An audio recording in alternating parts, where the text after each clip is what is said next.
Video అయితే skip చేయకుండా పూర్తి వరకు అయితే చూడండి, ఫన్ నడుస్తుంది. అసలు ఐస్ క్రీమ్ వచ్చిందా తీసుకుంటా ఉన్నాము. అప్పుడే వైషు వాళ్ళ నాన్నమ్మ వచ్చింటే వెళ్ళింది. ఇంకా వైషునే తలుచుకున్నాను నేనైతే. మా ఆయనతో కూడా అన్న పాప నింటే పాపం ఐస్ క్రీమ్ తీసి ఇచ్చిండొచ్చు అని.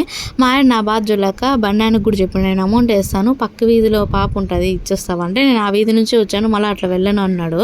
సరే ఇంకేం చేయలేకైతే తింటూ ఉన్నాము, మళ్ళీ వస్తే తీపిద్దాం అనేసి. ఇది ఇక్కడ ice cream gulab jam combination super ఉంటుంది కదా. నాకైతే వైషుని వచ్చింది. ఇంటికి వస్తాను అది ఆ ప్యాకెట్లు చూసి, ఏ కప్పేసి కొనేసి తింటావా, నాకు ఇవ్వవా అని అయితే కొట్లాడి ఏడుస్తుంది. ఇక్కడ ఎందుకు ఏడుస్తున్నా?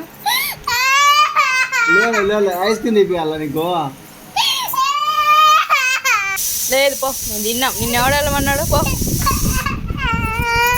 లేదు నీకు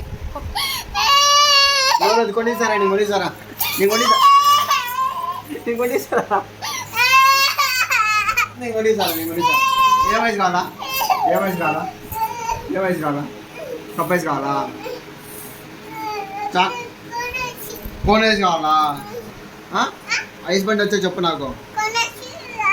వైషు ఏది కూడా పెద్దగా అల్లరి చేయదు పాపము. బయట ఏదైనా బొమ్మలు కనిపించినా కూడా కొంతమంది పిల్లకాయలు కింద పడి ఏడుస్తారు. మా వైషు అట్ట కాదు, చెప్పితే వింటుంది. ఐస్కి ఒక్కటే అట్ట అల్లరి చేస్తుంది. ఎంత క్యూట్గా నిద్రపోతాను చూడు. ఐస్ బండి వస్తే నిద్ర లేకపోయినా ఐస్ ఇప్పిస్తాను, లేదంటే నాకు నిద్ర పట్టదు.